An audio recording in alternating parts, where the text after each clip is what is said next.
अस्सलाम वालेकुम, this is Moid Pirzada.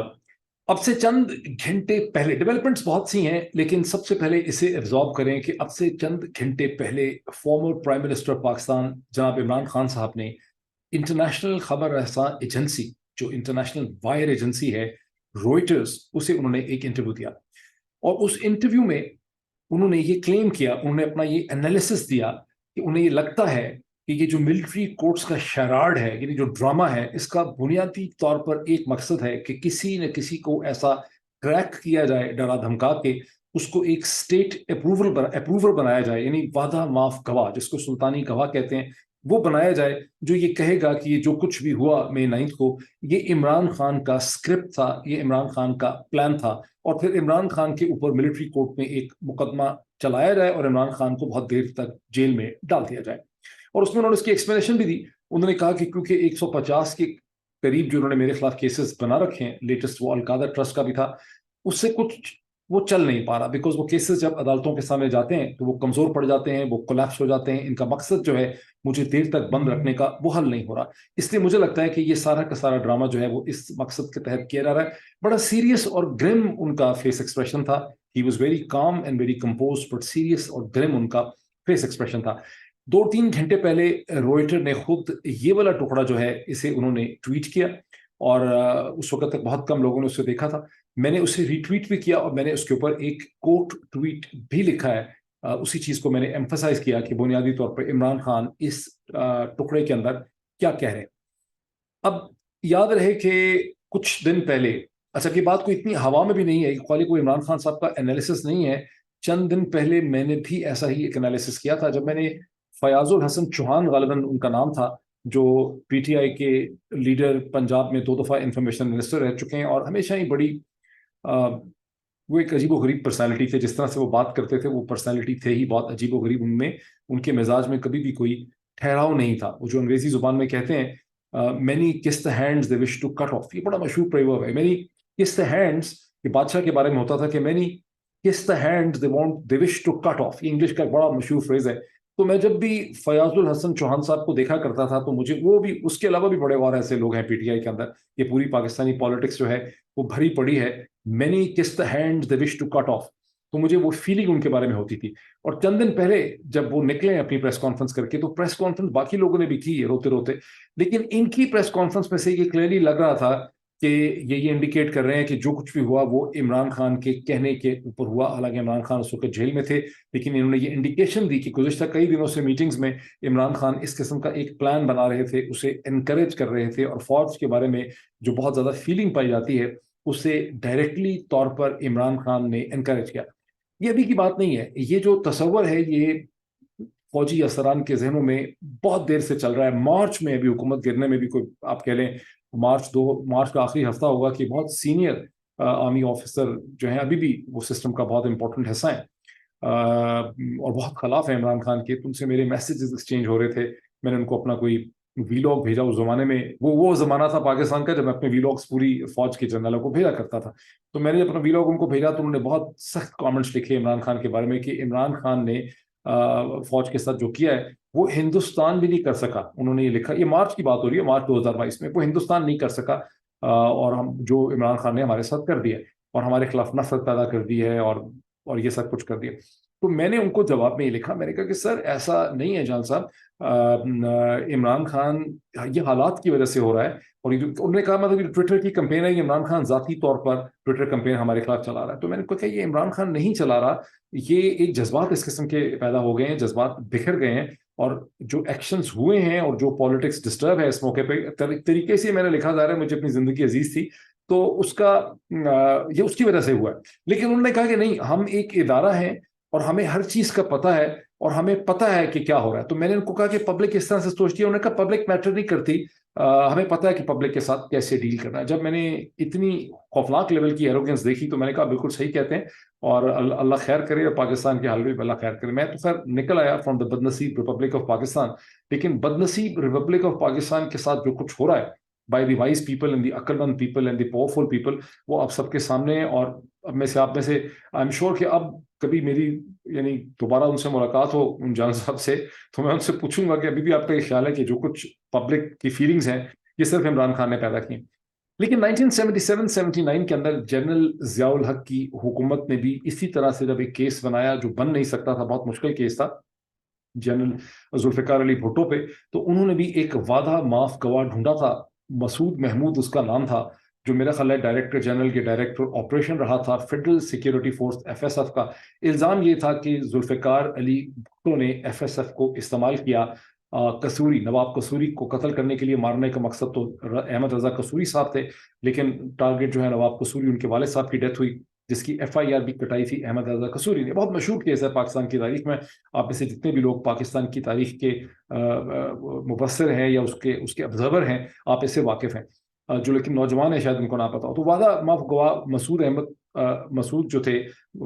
जो थे वो वादा माफ गवाह बने, सुल्तानी गवाह बने, और ये दुनिया की तारीख में ये पहला, कॉमन लॉ की हिस्ट्री में पहला केस था जहां एक स्टेट अप्रूवर और सुल्तानी गवाह, जिसके ऊपर खुद इल्जाम था, जो एक तरह से एक्यूज था, जिसने इनफैक्ट वो अकॉर्डिंग टू द प्रोसिक्यूशन वो पूरी मर्डर की कॉन्स्पिरेसी उसी ने हैच की थी। उसने ये कह दिया कि मैंने फलां बंदे के कहने के ऊपर की थी, और जुल्फ़िकार अली भुट्टो और 4 और एफएसएफ के जो एग्जीक्यूटिव ऑफिसर थे, जो पुलिस ऑफिसर थे बेसिकली, उनको सजाए मौत हुई, और मसूद अहमद जो थे उनकी जान जो है वो बच गई। अब खैर वो वाले हालात अल्लाह करे नहीं है। वैसे तो हमने पाकिस्तान में ये सोचा था कि पाकिस्तान के हालात बदल गए। मैं उन नसीबों में, बेवकूफ़ों में, अहमकों में, इडियट्स में शामिल हूँ जिसने हमेशा ये सोचा था कि आज पाकिस्तान ने बहुत सियासी सफर तय कर लिया है 50 बरस में। आज ये वो पाकिस्तान नहीं है, ये बन नहीं सकता, ये उस लेवल पे रिग्रेस नहीं कर सकता, ये उतना इसको जवाल नहीं हो सकता, इसका माइंड उतना कोलैप्स नहीं कर सकता जितना कि 50 बरस पहले पाकिस्तान के हालात थे। लेकिन अब तकदीर हमें ये बता रही है कि 50 बरस के बाद भी पाकिस्तान के जहनी हालात जो हैं वो उसी किस्म के हैं। और मासवा इसके प्रिंसिपली तौर पर जो एक मिडिल क्लास है, पढ़ी लिखी मिडिल क्लास है, जो शहरों में है, और उसके अलावा जो पाकिस्तानी डायस्पोराज हैं नॉर्थ अमेरिका के अंदर, कनाडा में, यूनाइटेड स्टेट्स के अंदर, बरतानिया के अंदर, यूरोप के मुख्तलिफ शहरों में, वो आवाज़ उठा सकते हैं। मुझसे एक साहब ने मुझे कोई मिसल टेक्स्ट किया या उन्होंने एक लिखा, कमेंट लिखा था शायद इसी यूट्यूब के चैनल पे, कि आप मशरक़ वस्ती के डायस्पोरास का जिक्र नहीं करते क्योंकि हम बहुत बड़ी तादाद में हैं, और हम सबसे ज़्यादा बुरी तरह से इफेक्टेड है, बिकॉज अमेरिका और कनाडा के लोगों को वापस नहीं जाना, उनकी मजबूरी नहीं है, हमें तो वापस पाकिस्तान जाना ही है, चूंकि मशरक़ वस्ती में शहरियत नहीं मिलती है। तो आप ये नहीं बताते कि हम क्या कर सकते हैं। मैं उसका क्या कहूँ कि आप क्या कर सकते हैं। आप एक शुरता कंट्रोल्ड सिस्टम के अंदर ऑपरेट कर रहे हैं, जहां आप सिर्फ रोजगार की तलाश में आए हुए हैं, आपको कोई बुनियादी इंसानी हकूक उन्होंने दिए ही नहीं। आपके पास सिर्फ उतने ही इंसानी हकूक हैं जितने एक इंसान से काम करवाने के लिए, डरा धमका के उसको एक सिस्टम में रखने के लिए। आपको उन इंसानी हकूक का पता ही नहीं है जो नॉर्थ अमेरिका के अंदर, जहां आप बाहर से आए और अमेरिकन पुलिस और American federal bureau of investigation जो है वो आपको हर महीने आके बताए और रिपोर्ट करे और आपको बताए कि वो देख रही है सूरत हाल को। इस किस्म के हकूक को आपको कहाँ मिल सकते हैं? इसे कहते हैं मशरक़ वस्ती के अंदर। तो आप लोग कुछ बहुत ज्यादा नहीं कर सकते। आप चीजों को अंडरस्टैंड आप जरूर कर सकते हैं। Towards the end of this vlog में मजीद इसके हवाले से भी बात करूंगा। पहले हम देख लें कि अभी हो क्या रहा है। एक तरफ तो ये सूरत हाल है जहां इमरान खान को जेल में डालने का मंसूबा है, जैसा कि इमरान खान कहते हैं, it makes lot of sense. ये ऑल डिपेंड करता है कि अब पाकिस्तान की जो बार एसोसिएशंस हैं, जो जुडिशल सर्कल्स हैं, जो मीडिया है, अभी तो सब मरे हुए हैं, लेटे हुए हैं, लेकिन अगले चंद दिनों में अगर उनमें कोई जान पड़ती है, कोई उनको होश आती है, अभी तो उनको प्रोपोफॉल लगा हुआ है, ज़ैनक्स लगी हुई है, क्लोरोफॉर्म लगी हुई है, लेकिन जब उठेंगे इस 9 मई का जो ये स्क्रिप्टेड ड्रामा है, जब इसके ऑरा से लोग रिकवर करेंगे, आंखें पीछे देखेंगे, उनको कुछ समझ आएगी कि हमारे साथ क्या ड्रामा हुआ है, तो हो सकता है वहां पर एक रेजिस्टेंस डेवलप करे। और फिर उसके बाद खास करके अमेरिकन पाकिस्तानी डायस्पोरा जो है वो इश्यूज को कैसे फ्रेम कर सकता है। यहाँ पर भी प्रॉब्लम यह है कि अमेरिकन पाकिस्तानी डायस्पोरा नया ही बेसिकली सियासत में कूदा है। इससे पहले तो अमेरिकन पाकिस्तानी डायस्पोरा को महज इस्तेमाल किया गया गुज़िश्ता 30 बरस में। पाकिस्तान की रियासत की एलीट्स के जो अपने उनके मंसूबे होते थे या उनके जो इंटरेस्ट होते थे, नहीं देखें, या कश्मीर पे इस्तेमाल किया गया या कि हम पे सैंक्शंस लगने लगी, और अक्सर उनको उन चीज़ों का ताल्लुक जो है वो वजारत दिफा के मामलात से था, फौज के मामलात से था। हमारे F-16 ना रुक जाएं, हम पे फलां सैंक्शन ना लग जाए। कभी पाकिस्तान के इंटरेस्ट में पाकिस्तानी अमेरिकन कम्युनिटी जो है उसने अपनी आवाज़ नहीं उठाई। और आई एम श्योर कि बहुत ज़्यादा लोग जो इसमें एक्टिव रहे हैं 80s 90s में और अब तक रहे हैं एम्बेसडर्स के साथ, उनको बहुत ये बात मेरी बुरी लगेगी।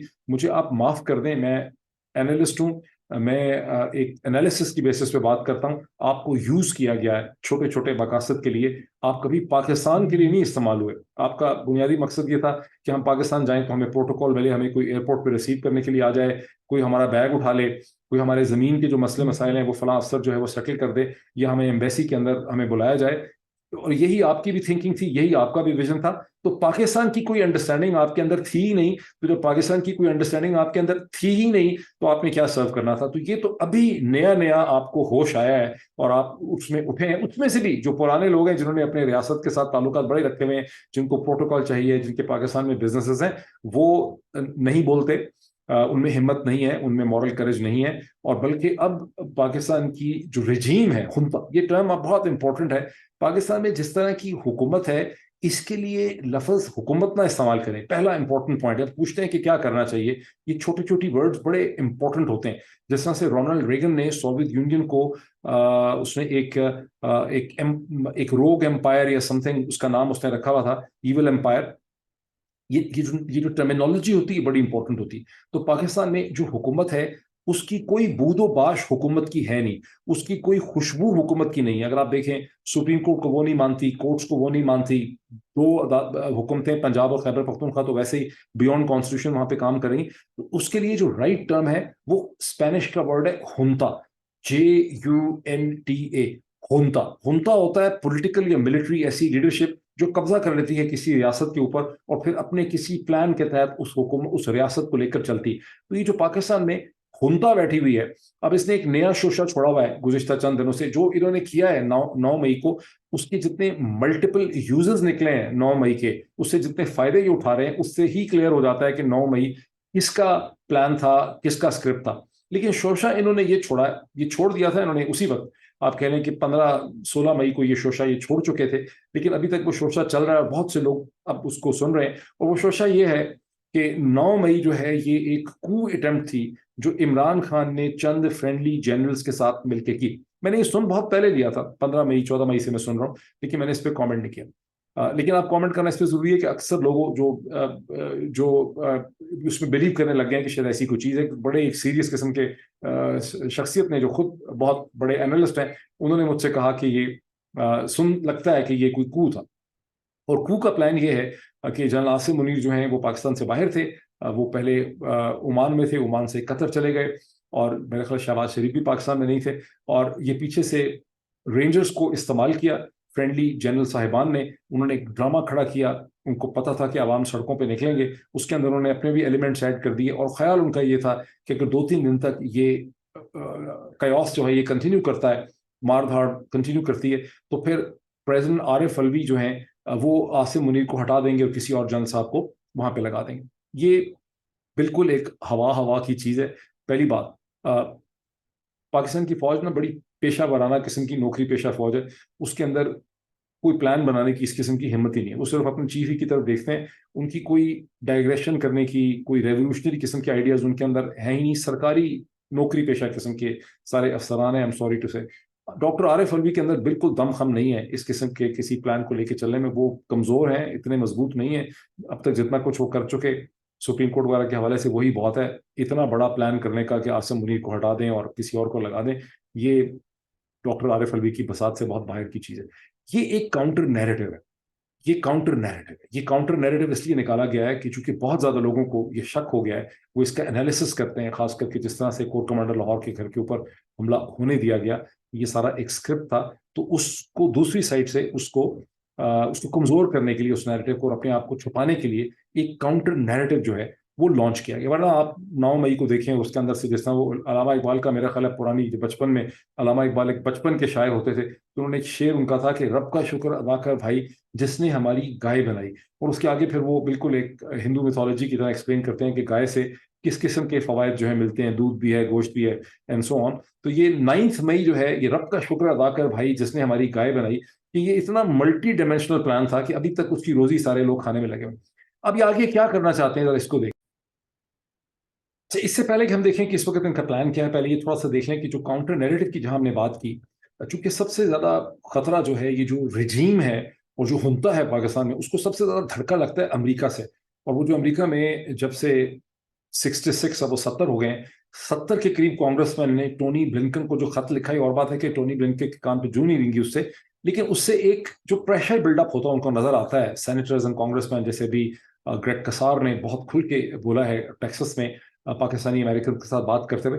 तो इन सब चीजों को एंटिसिपेट करते हुए गुज़िश्ता 10, 15, 20 दिनों से, कह लें कि कोई 3-1 हफ्ते से, जब वो लेटर सामने आया था कि पाकिस्तान जो पाक पैक है वो इस लेटर के ऊपर काम कर रही है और सेनेटर्स का लेटर, कांग्रेसमैन का लेटर जो है वो टोनी ब्लिंकन के पास आएगा, चूंकि बात निकल चुकी भी थी, तो पाकिस्तानी हुंता ने फिर लोगों को अमेरिका के अंदर पाकिस्तानी अमेरिकन कम्युनिटी को स्प्लिट करने के लिए उन्होंने अपने लोग खड़े किए। ये वही लोग हैं जिनको पाकिस्तान में फवायद दिए जाएंगे, उनको कुछ ना कुछ दिया जाएगा, कि मुफ्त में काम कोई करता नहीं है इस किस्म की घटिया रजीम का।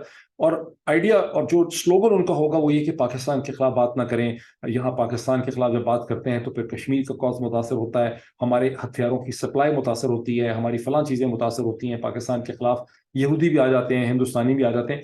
और यूं पाकिस्तानी अमेरिकन कम्युनिटी को स्प्लिट करने के लिए खुंता ने अपना एक स्क्रिप्ट, अपना एक ब्लूप्रिंट जो है निकाला है, जिसमें बहुत से लोग आ चुके हैं सामने, कुछ और लोग आपके सामने आएंगे, और ये सब के सब अपने इंटरेस्ट के चक्कर में, इसमें कोई पाकिस्तान का चक्कर नहीं, कोई इतना बेवकूफ नहीं है अमेरिका के अंदर जिसका एक वर्ल्ड व्यू है, जिसको ये ना पता हो कि जो कुछ पाकिस्तान में किया जा रहा है इस खुंता की तरफ से, वही दर हकीकत पाकिस्तान को नुकसान पहुंचा रहा है। और जो पाकिस्तानी अमेरिकन कम्युनिटी खड़ी हुई भी है पाकिस्तान में, कनाडा में, जगहों पे, ये दर हकीकत पाकिस्तान को बचाना चाहती है और एक बेहतर पाकिस्तान की तश्कील करना चाहती है। अब क्वेश्चन आ जाता है कि ये करना क्या चाहते हैं। इस स्टेज के ऊपर दो किस्म की चीज़ों पे मसलसल गौर किया जा रहा है। एक वो चीज़ है जैसे कि ख्वाजा आसिफ साहब ने, जो डिफेंस मिनिस्टर हैं इस खुंता के, उन्होंने ये कहा है कि हम इलेक्शन अक्टूबर में होंगे, और ये एक प्रिडोमिनेंट थ्रस्ट है कि इलेक्शन होंगे, और उसके अंदर थिंकिंग ये है कि 9 मई का जो झटका दिया गया है तहरीक इंसाफ को, जिस तरह से तहरीक इंसाफ के लोगों को गन पॉइंट पे से अलग कर दिया गया, तो पार्टी अब डिसइंटीग्रेट कर गई है, और अगर एक इलेक्शन हो तो उसका जो वोट बैंक है उसे तोड़ा जा सकता है। इस हवाले से डॉक्टर मलिहा लोधी साहिबा का एक बड़ा इंटरेस्टिंग और इंफॉर्मेटिव पीस है, जिसमें वो ये सवाल रेज करती हैं कि तहरीक इंसाफ तो डिसइंटीग्रेट होते नजर आती है, लेकिन अगर इलेक्शन होंगे तो उसका वोट बैंक कौन उठाएगा? क्या पंजाब के अंदर जो मेन बैटल ग्राउंड है वहां एक 4 वे फाइट होगी, 4 तरफ से फाइट होगी, जिसमें पीएमएलएन भी होगी, पीपीपी भी होगी, पीएमएलक्यू भी होगी, पीटीआई भी होगी, जेकेटी का ग्रुप भी होगा, 4-5 धड़े लड़ रहे होंगे और वोट स्प्लिट हो जाएगा। कुछ और एनालिस्ट ने इसकी वजाहत ये दी है कि इस्टेब्लिशमेंट का प्लान ये है कि इलेक्शन ऐसे हों जिसमें कोई भी पार्टी विनर न बन सके, किसी भी पार्टी के पास एक सूबे से बाहर वोट ना हो, अगर हो तो चंद सीटें हों, और फिर वफाकी हुकूमत एक हंग पार्लियामेंट हो जिसमें पीपीपी जो है वो मेजर पार्टी के तौर पे इमर्ज करे, जो कि पुराना प्लान चला आ रहा है इस उमता का, जो एक कॉम्प्रोमाइज है कि बिलावल को पाकिस्तान का प्राइम मिनिस्टर बनना है। अल्लाह अल्लाह, जरा इमेजिन तो करें। अच्छा, तो बिलावल को पाकिस्तान का प्राइम मिनिस्टर बनना है, पीएमएलएन उसकी सेकंड पार्टनर होगी, वो सेकंड फील्ड प्ले करेगी, फिर मरियम बेचारी को क्या मिलेगा जो चीखें मार मार के मर गई है, उसकी सेहत खराब होगी, उसको क्या मिलेगा? ये बहुत बड़ा इंपॉर्टेंट क्वेश्चन है। पंजाब की चीफ मिनिस्टरशिप मिलेगी या कुछ और मिलेगा, या वो अब फॉरेन मिनिस्टर बनना चाहेगी? बिकॉज पंजाब की चीफ मिनिस्टरशिप के तो बहुत ज्यादा एप्लीकेंट और कैंडिडेट जो हैं वो एग्जिस्ट करते हैं, और पीटीआई को सिर्फ मुकैयद कर दिया जाए, महदूद कर दिया जाए खैबर पख्तूनख्वा तक, पीएमएलएन को एक मेजर पार्टी के तौर पर सामने लाया जाए पंजाब में, पीपीपी को भी पंजाब में सीटें दी जाएं, और सिंध तो पीपीपी के पास है ही, और यूं पीपीपी पीएमएलएन की मदद से एक वफाकी हुकूमत बना सके। ये मतलब इस किस्म का एक प्लान है। अब ये वोट, अब ये प्लान है, अब ये प्लान कितना कामयाब होता है वो तो एक देखने की बात है। अच्छा, अब अगर ये प्लान है तो इस प्लान से एक चीज आपको वाज़ेह तौर पर नजर आती है कि पाकिस्तान की इस्टेब्लिशमेंट बड़ी जेलस है हर उस सियासी जमात से जो फेडरल पार्टी बनने की कोशिश करती है। यानी अब तहरीक इंसाफ जो, मैं हम तो तारीफें कर करके मर गए कि भाई तहरीक इंसाफ जो है वो एक फेडरल पार्टी है, ये वाहिद पार्टी है जिसकी चारों सूबों 6 रीजन्स हैं पाकिस्तान के, पंजाब, खैबर पख्तूनख्वा, सिंध, बलूचिस्तान, आज़ाद कश्मीर, गिलगित बल्तिस्तान, और ये वाहिद पार्टी है जिसकी अगर 6 रीजन्स में प्रेजेंस नहीं है तो उसकी कम से कम पंजाब, खैबर पख्तूनख्वा, आज़ाद कश्मीर, गिलगित बल्तिस्तान और कराची में प्रेजेंस है। और यूं एक ये बहुत बड़ा पाकिस्तान का पॉलिटिकल असासा है, एक ऐसा सियासी फ्रेमवर्क है जो पाकिस्तान के लोगों को इकट्ठा करता है, उनको एक फ्यूचर, एक मुस्तकबिल की तरफ लेके आता है। लेकिन मैं उस वक्त जब ये एनालिसिस देता था, once again I am an idiot, मैं ये भूल ही गया, उस वक्त मेरे जहन से निकल ही गया कि इस्टेब्लिशमेंट ऑफ फौज जो है वो अपने आप को पाकिस्तान की सबसे बड़ी सियासी जमात समझती, और पाकिस्तान से बाहर वैसे भी उनका कोई इंटरेस्ट नहीं। तो पाकिस्तान की सबसे बड़ी वो सियासी जमात है, तो जाहिर है कि कोई और अगर सियासी जमात फेडरल पार्टी बनने की कोशिश करती है तो पाकिस्तान की मिलिट्री इस्टेब्लिशमेंट के लिए फिर कोई बहुत बड़ा चैलेंज है। तो अब ये जो प्लान है उसमें यह है कि कोई भी सियासी जमात जो है وہ اپنے ایک صوبے سے باہر نہ اس کی شکل صورت ہو, پریزنس ہو, وہ کوئی کنیکٹ نہ پرووائڈ کر سکے فیڈریشن کو, اور کنیکٹ اس کو پاکستان کی ملٹری سے, ملٹری اسٹیبلشمنٹ سے ہی ملے. یہ مطلب ایک پلان. اس میں ایک اور میں چیز ایڈ کر دوں کہ 1970s کی جو پالیٹکس تھی 73 سے 77 کی, اس میں بھی جب ذوالفقار علی بھٹو نے ایک parallel security, internal security organisation کھڑی کی, جو پولیسنگ آرگنائزیشن تھی, جس کو کہتے تھے فیڈرل سیکیورٹی فورس, FSF. تو پاکستان کی ملٹری اسٹیبلشمنٹ FSF سے شدید نفرت کرتی تھی. FSF کا مقصد کوئی فوج کے خلاف کرنا کچھ بھی نہیں تھا. FSF کا مقصد یہ تھا کہ اگر پاکستان کے اندر شورش ہوتی ہے, سڑکوں پہ لوگ نکل آتے ہیں, موب وائلنس ہوتی ہے جیسی ہوتی رہتی ہے ایک انسرٹل کنٹری میں, تو اس کو پولیس سے زیادہ بہتر ایک پیرا ملٹری ہو, جو اس وقت آپ رول دیکھتے ہیں کہ وہ پاکستان رینجرز کا ہے, سندھ میں ہو یا کراچی میں ہو یا پنجاب میں ہو. تو رینجرز اس وقت نہیں آیا کرتی تھی, اس وقت رینجرز کا یہ رول سامنے نہیں آیا تھا. FSF کریٹ کی ذوالفقار علی بھٹو نے.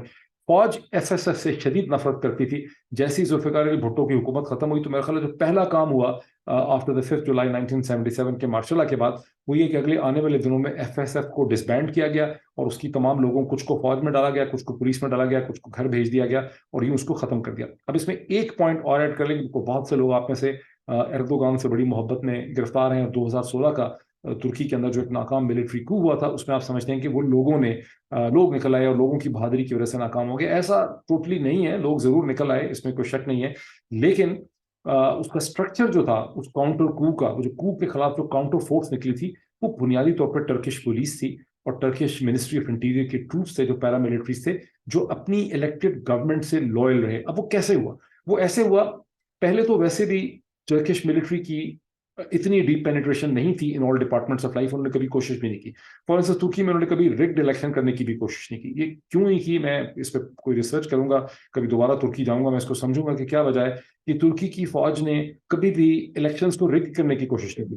بہرحال ان کی کبھی بھی پینیٹریشن نہیں رہی in controlling the police and the ministry of interior. Ministry of interior Ottoman empire نے کھڑی کی تھی 1920-21 میں, مصطفیٰ کمال کے ریولوشن سے پہلے, لیکن اردوغان کی اک پارٹی نے منسٹری آف انٹیریئر کو بہت اٹونومس بنایا, مضبوط بنایا. اس کے paramilitary troops, detection, intelligence facility, اس کو پروبلی MIT یا MTI کہتے ہیں وہاں پہ, اس کو انہوں نے بنایا. تو جب وہ کھڑا ہو گیا اپہیول ملٹری کو کا, وہ ایک پارشل ملٹری کو تھا 2016 کا, جس کو امریکن سپورٹ تھی, جس میں امریکن بیس کا بڑا رول تھا.